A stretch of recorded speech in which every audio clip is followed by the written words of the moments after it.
Assalamualaikum warahmatullahi wabarakatuh.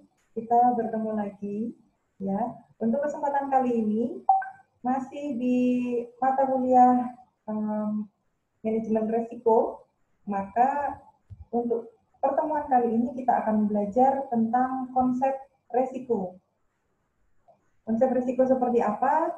Kita mulai saja dan jangan lupa untuk para mahasiswa yang hari ini memang hadir dan menyaksikan video ini, silakan untuk bisa komentar di bawah video ini. Oke ya.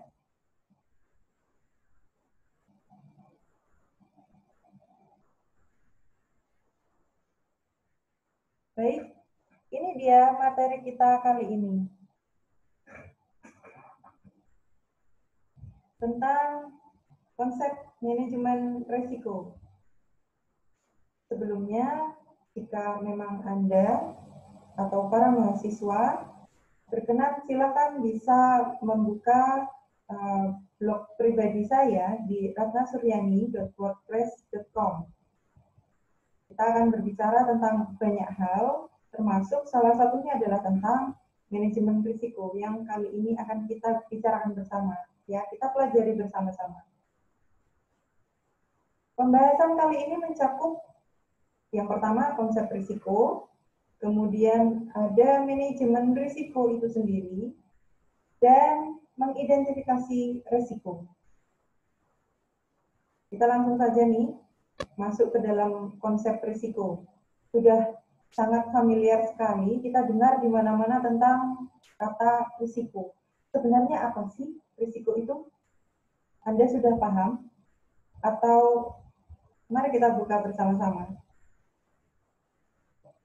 Definisi risiko sebenarnya sudah diberikan oleh banyak ahli, ya. Dan di sini saya mencoba merangkum ada 4 definisi risiko yang sedikit memang berkaitan dengan bahasan kita pada kali ini. Yang pertama, definisi risiko melihat dari sisi akibat, yakni risiko adalah akibat yang kurang menyenangkan, merugikan, atau membahayakan dari suatu perbuatan atau tindakan. Kemudian yang kedua, risiko didefinisikan sebagai kemungkinan penyimpangan negatif dari hasil yang diinginkan atau diharapkan, atau risiko sebagai suatu kemungkinan kerugian. Yang ketiga, risiko menyangkut situasi di mana terdapat suatu kemungkinan terjadinya hasil yang tidak menguntungkan. Oke, dan yang keempat, risiko didefinisikan sebagai bentuk ketidakpastian tentang suatu keadaan yang akan terjadi nantinya, future, di masa yang akan datang, dengan keputusan yang diambil berdasarkan berbagai pertimbangan pada saat ini. Saya lanjutkan mengenai keterkaitan risiko. Terkaitan risiko itu yang pertama, risiko berhubungan dengan kejadian di masa yang akan datang. Seperti tadi sebelumnya di definisi bahwa risiko itu berkaitan dengan future, dengan masa depan. Kemudian keterkaitan berikutnya, risiko melibatkan perubahan, seperti perubahan pikiran, pendapat, aksi, atau tempat. Kemudian yang ketiga, risiko melibatkan pilihan ketidakpastian bahwa pilihan itu akan dilakukan. Gitu ya. Kita lanjutkan dulu ya. Ya ini dia. Kita tadi berbicara tentang risiko, itu ada hal-hal yang mungkin sedikit rancu dan menjadi apa ya istilahnya keyakinan bahwa sebenarnya ini adalah hal yang sama, yakni risiko dan ketidakpastian. Ternyata setelah ditelaah kembali, risiko dan ketidakpastian itu berbeda. Mereka tidak sama. Baik, kita akan ulas bedanya apa sih? Oke. Risiko itu bisa diduga sebelumnya. Kemudian subjek dan objeknya jelas. Yang ketiga merupakan akibat dari keputusan. Ya, ini dia risiko. Contohnya, misalnya adanya penurunan pendapatan karena penurunan penjualan di masa COVID. Misalnya di sebuah perusahaan karena masa COVID ini sedang terjadi, gitu kan, akhirnya terjadi penurunan penjualan dan imbasnya adalah kepada penurunan pendapatan, gitu ya. Dan itu sebenarnya sudah bisa diduga sebelumnya, Ya, oke. Kemudian subjek dan objeknya juga jelas. Subjeknya siapa, objeknya apa, itu sudah jelas. Dan merupakan akibat dari keputusan. Para pimpinan di perusahaan tersebut akhirnya membuat keputusan baik untuk mengurangi pengeluaran, maka akhirnya mereka memberikan kebijakan untuk mengurangi karyawan misalnya karena terjadi penurunan pendapatan. Ini juga risiko. Oke. Yang kedua adalah ketidakpastian. Ketidakpastian ini tidak bisa diduga sebelumnya, kemudian sulit direncanakan, sifatnya tiba-tiba, bersifat tiba-tiba. Subjek dan objeknya tidak jelas. Contohnya, pada perusahaan jasa pengiriman barang misalnya, mereka sudah memiliki jadwal tertentu untuk mengirim barang dari satu tempat ke tempat yang lainnya. Namun ternyata tiba-tiba karena masalah cuaca yang berubah, pengiriman barang menjadi tertunda. Mungkin ada hujan, kemudian ada apa lagi ya kira-kira ya, badai misalnya yang pada akhirnya pengiriman barang ini menjadi tertunda. Gitu. Ini ketidakpastian. Ya. Lebih banyak sifatnya berupa ketidakpastian ini adalah berupa bencana alam misalnya. Jadi tiba-tiba ada gempa bumi. Kita tidak bisa memastikan kapan terjadinya. Ya, tidak bisa diduga sebelumnya. Sulit juga direncanakan. Dan yang pasti ini sifatnya tiba-tiba. Subjek dan objeknya juga tidak jelas. Itu ya. Jadi risiko dan ketidakpastian jelas berbeda. Risiko, jika dilihat dari sudut pandang penyebab, ini ada 3 macam. Yang pertama adalah risiko operasional, yakni risiko yang disebabkan karena faktor-faktor keuangan, faktor-faktor non-keuangan manusia, teknologi dan alam misalnya. Kemudian yang kedua, risiko finansial, yakni risiko karena faktor-faktor keuangan seperti harga, tingkat bunga, kemudian mata uang asing. Yang ketiga, risiko strategi, yakni risiko yang disebabkan karena kurang optimalnya strategi perusahaan yang dibuat. Jadi, ada 3 ya. Selain dilihat dari sudut pandang penyebab, kita lihat lagi juga risiko dilihat dari sudut pandang akibat. Yang pertama adalah risiko murni, ya.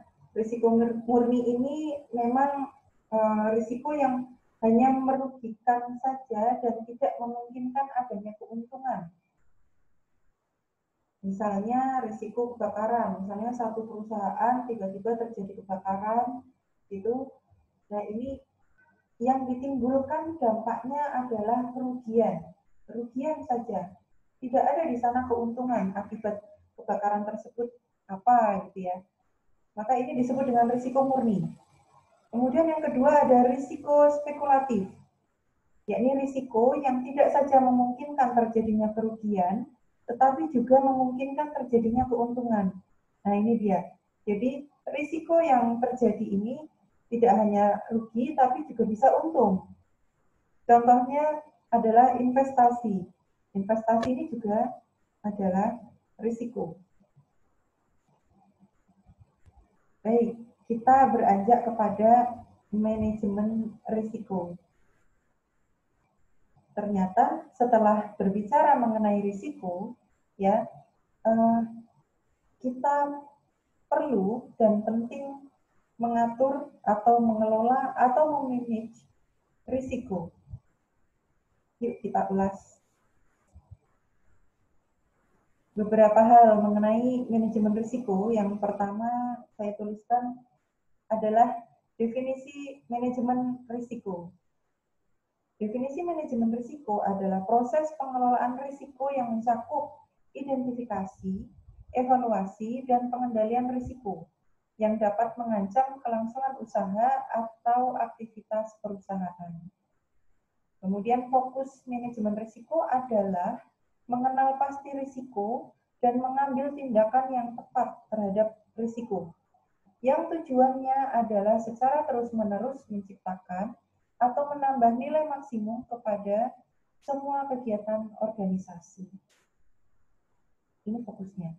Kemudian yang ketiga, pemahaman terhadap manajemen risiko bertujuan untuk mengelola risiko. Jadi kalau kita paham apa itu manajemen risiko, maka kita punya tujuan untuk bisa mengelola risiko. Pengelolaan akan dapat berjalan dengan baik apabila diketahui apakah itu risiko atau bukan. Jadi bagi Anda yang sekarang ini punya usaha sendiri, wirausaha, wira swasta, pengusaha begitu ya, maka silakan ketahui dengan baik apa yang Anda lakukan itu menimbulkan risiko atau tidak. Apakah itu risiko atau bukan, gitu ya. Kemudian besar kecilnya risiko akan menjadi prioritas dalam menetapkan kebijakan pengelolaan risiko. Mengapa harus memanage risiko? Ya ini dia tadi yang sedikit kita singgung, bahwa risiko itu sebaiknya kita atur, kita manage, kita kelola. Mengapa? Yang pertama, karena risiko dapat menimpa siapapun. Kemudian yang kedua, karena risiko dapat terjadi setiap saat. Dan yang ketiga, semua risiko itu berpotensi merugikan. Ini yang akan kita bedah. Oke. Yang pertama, risiko dapat menimpa siapapun. Ya, dimulai dari hal-hal eksternal di luar sana sampai kepada hal-hal internal dari yang ada di dalam lingkup perusahaan Anda. Itu. Risiko dapat menimpa semua hal. Oke. Kemudian yang kedua, risiko dapat menimpa dari manajer puncak sampai cleaning service. Semuanya dapat tertimpa risiko. Kemudian yang ketiga, dari aset berwujud sampai aset tidak berwujud. Ini dia, semuanya memiliki risiko. Dan yang keempat, dari aktivitas inti sampai aktivitas pendukung atau supporting unit yang ada di luar sana.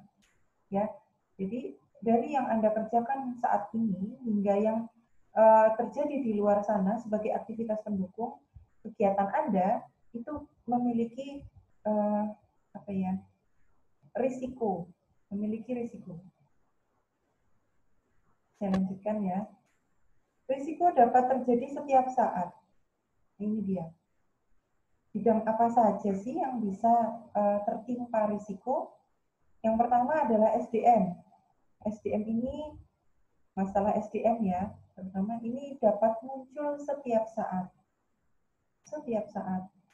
Misalnya, ketika satu perusahaan, tadi di depan saya contohkan adalah pada masa wabah COVID, ternyata terjadi banyak pengurangan karyawan, ya, karena penurunan pendapatan yang diterima oleh perusahaan tersebut.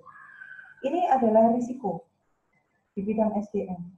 Kemudian terjadinya transaksi yang terjadi ini selama 24 jam sehari. Setiap saat risiko itu dapat terjadi. Ya. Berbicara tentang reputasi, ternyata risiko dalam reputasi itu juga bisa mempengaruhi, bisa masuk. Reputasi organisasi sangat sulit dibangun, tetapi sangat mudah hancur. Ya, ini juga risiko. Kemudian ada trust atau kepercayaan. Investor sangat sulit membangun kepercayaan, tetapi sangat mudah meninggalkan. Sedikit saja risiko yang dibuat, bisa jadi investor akan sangat sulit membangun kembali kepercayaan mereka pada perusahaan Anda. Oke. Dan yang terakhir, yakni adalah teknologi. Teknologi berkembang begitu pesat sehingga mempercepat usangnya aset organisasi. Ya, maka ini juga adalah risiko untuk perusahaan yang sedang berkembang atau melaju. Gitu. Potensi risiko ini tadi sudah kita singgung bahwa semua risiko berpotensi merugikan. Dampaknya yang pertama bisa berdampak langsung, kemudian berdampak dalam waktu dekat, dan yang ketiga berdampak dalam jangka panjang. Secara langsung, ya, dampak yang secara langsung ini adalah contohnya beberapa pelanggan tidak menepati kontraknya, tidak sesuai dengan kontraknya, atau biasa kita sebut dengan wan prestasi pelanggan. Kemudian kehilangan, kerusakan, atau kebakaran alat operasional misalnya.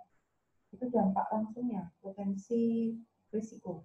Kemudian berdampak dalam waktu dekat, misalnya adalah kematian personal inti, rusaknya sistem informasi, gitu ya. Kematian personal inti ini misalnya tiba-tiba ada karyawan dalam lingkup internal manajemen tiba-tiba mengundurkan diri atau tiba-tiba sakit, tiba-tiba meninggal misalnya. Maka dalam personal inti ini mengalami kekosongan gitu.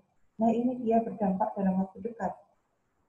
Kemudian dampak jangka panjangnya bisa jadi menurunnya reputasi perusahaan atau reputasi organisasi. Ya. Kemudian juga menurunnya etos kerja karyawan. Jika memang perusahaan tersebut semakin banyak risikonya, maka ini dapat berdampak juga pada etos kerja karyawan yang menurun. Oleh karena itu, semua risiko berpotensi merugikan, maka sebaiknya dikelola dengan baik, dimanage dengan baik pula. Ya, ini dia selanjutnya. Berbicara tentang manajemen risiko berarti tidak lepas dari fungsinya. Ya. Fungsi manajemen risiko yang pertama adalah menetapkan kebijakan dan strategi manajemen risiko. Dengan adanya manajemen risiko, maka para pemimpin atau pimpinan dalam suatu perusahaan atau organisasi akan menetapkan kebijakan atau strategi tersendiri untuk memanage risiko tersebut. Ya, primary champion of risk management pada tingkat strategis dan operasional. Ini ada kaitannya dengan yang nomor 1. Kemudian membangun budaya sadar risiko di dalam organisasi melalui pendidikan yang memadai.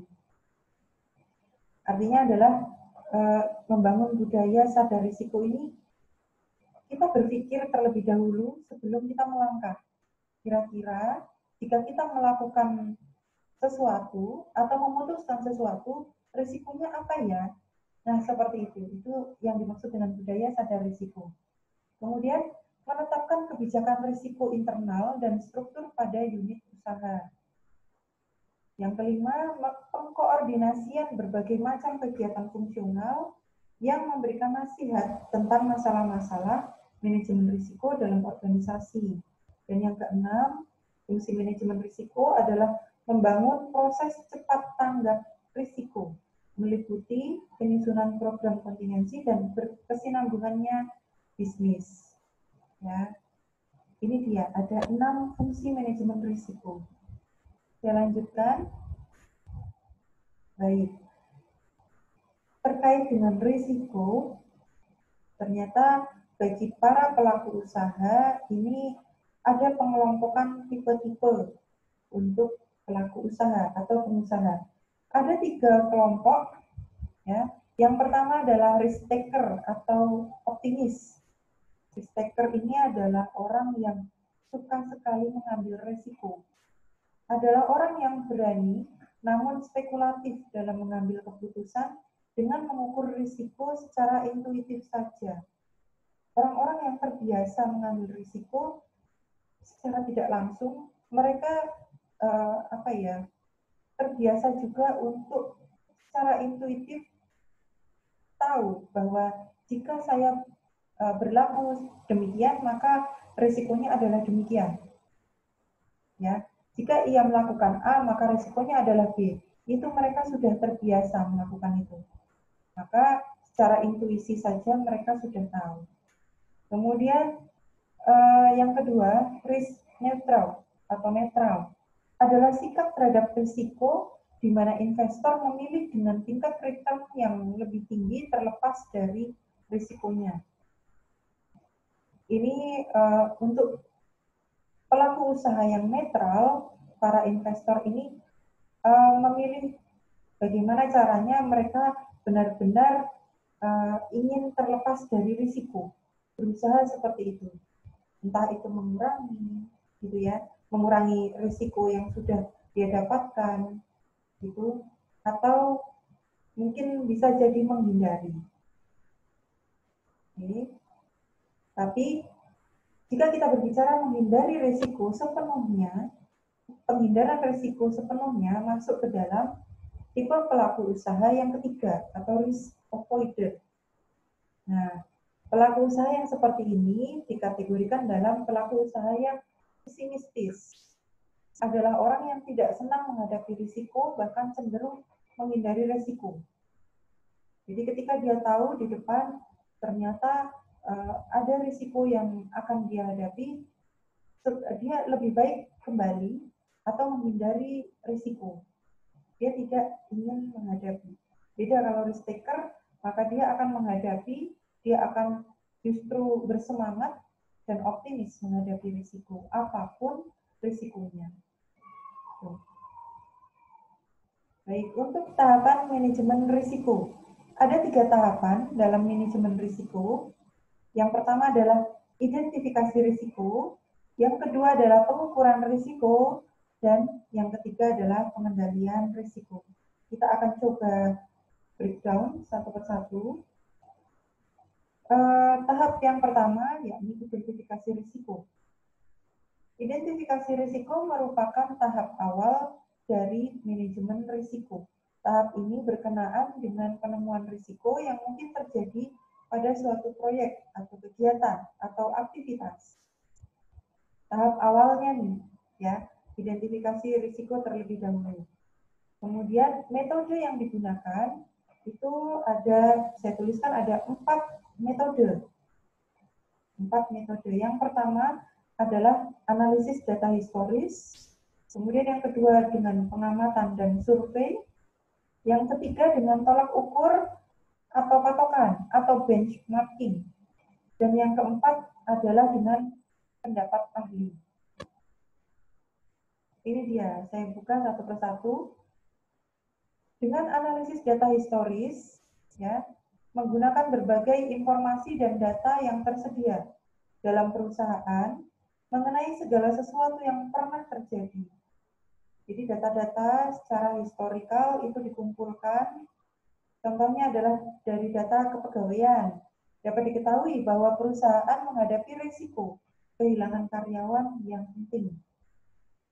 Kira-kira kenapa sih seorang karyawan yang penting ini kok bisa tidak melanjutkan bekerja di perusahaan tertentu? Itu ya, dengan analisis data historis.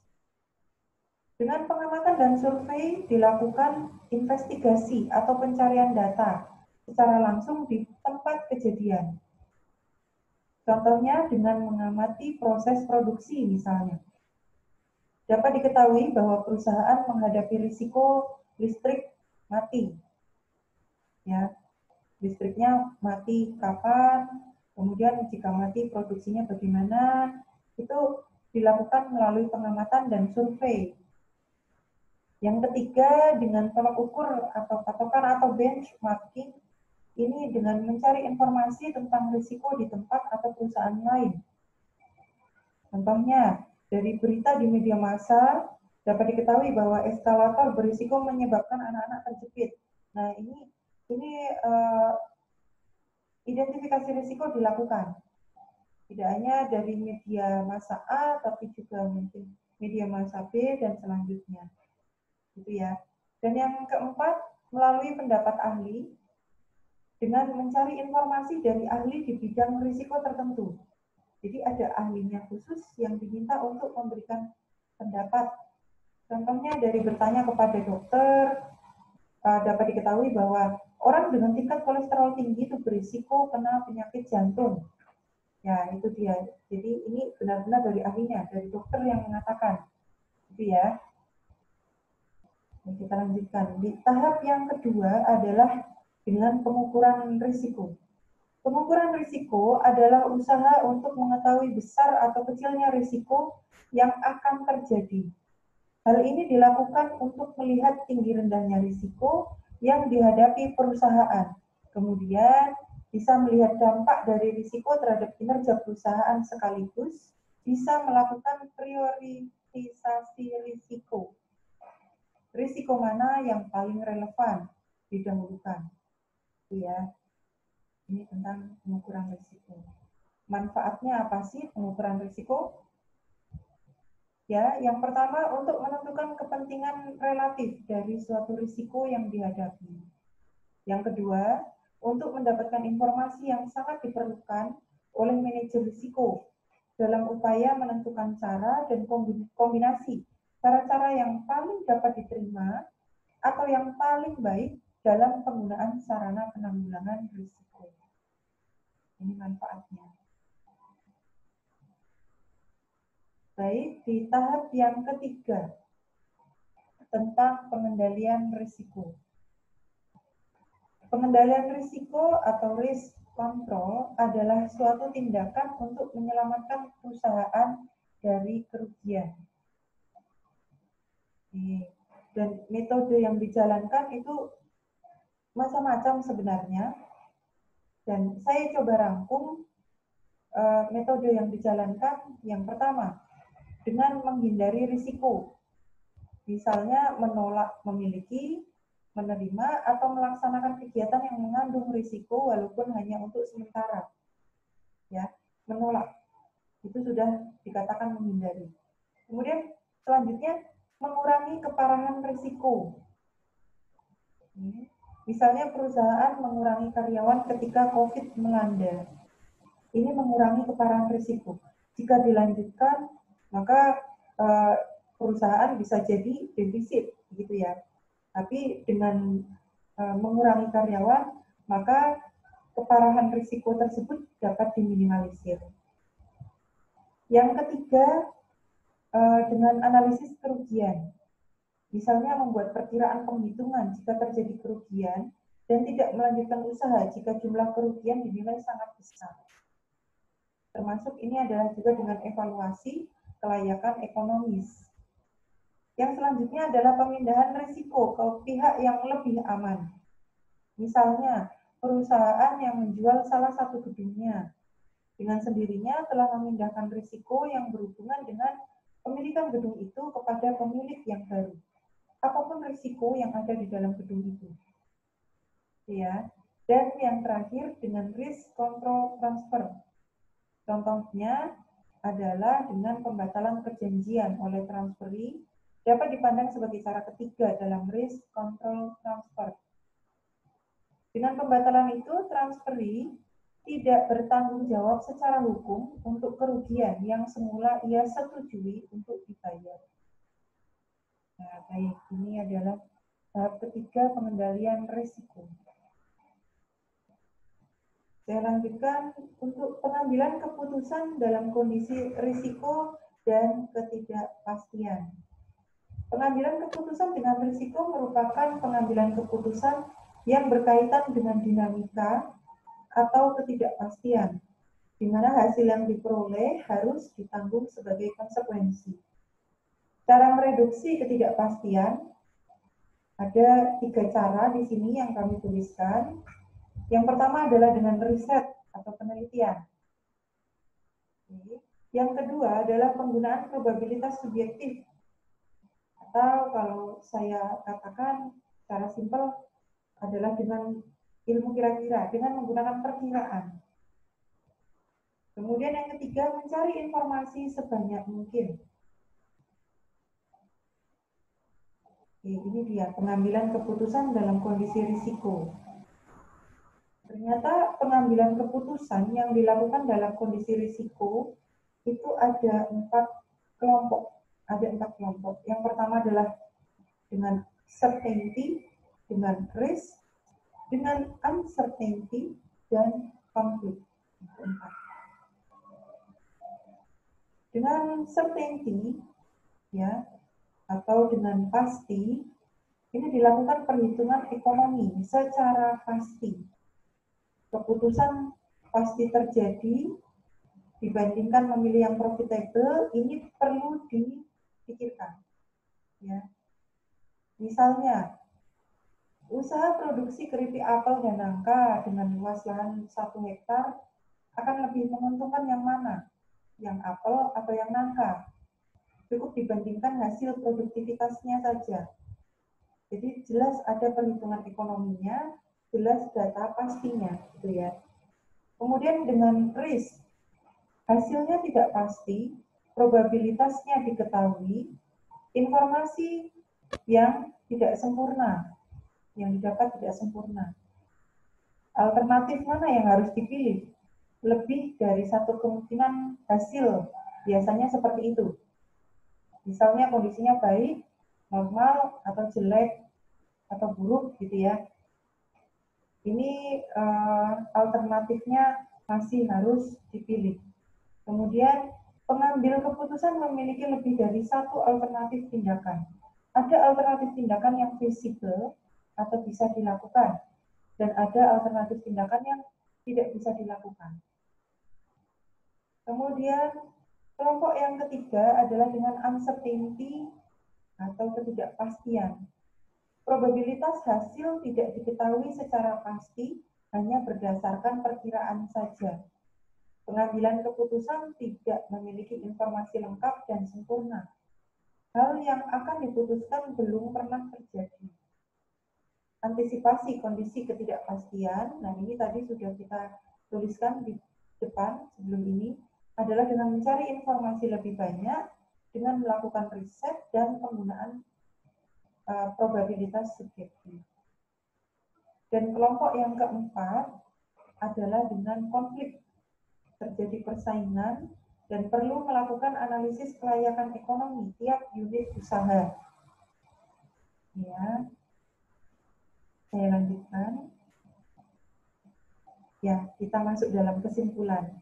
Berbicara tentang risiko, tentang manajemen risiko, maka di sini dapat saya simpulkan bahwa terdapat berbagai cara untuk memahami suatu fenomena risiko. Di antara berbagai cara yang ada dalam hal ini, saya hanya dapat menyimpulkan bahwa manajemen risiko merupakan cara terbaik saat ini untuk memperoleh kepastian dari suatu fenomena yang ada. Dengan diterapkannya manajemen risiko yang terstruktur, individu atau organisasi dapat melakukan identifikasi, analisis, dan evaluasi terhadap setiap risiko yang ada, sehingga diperoleh informasi-informasi untuk membantu pengambilan keputusan yang lebih pasti. Baik, saya kira materi yang saya sampaikan, saya cukupkan sampai di sini, dan semoga bisa bermanfaat untuk kita semua, untuk mata kuliah manajemen risiko, ya, dan juga untuk mempelajari konsep risiko bagi kalian para mahasiswa, mahasiswi ilmu manajemen. Begitu, Ya, jangan lupa untuk kalian yang memang tertarik pada materi kali ini, tolong bisa di-subscribe dan berikan like. Maka bunyikan lonceng, jadi besok ketika kami mengupload materi lagi, kalian sudah mendapatkan informasi terlebih dahulu. Begitu, baik, untuk pertemuan kali ini, saya cukupkan sekian. Terima kasih karena sudah mampir ke channel saya.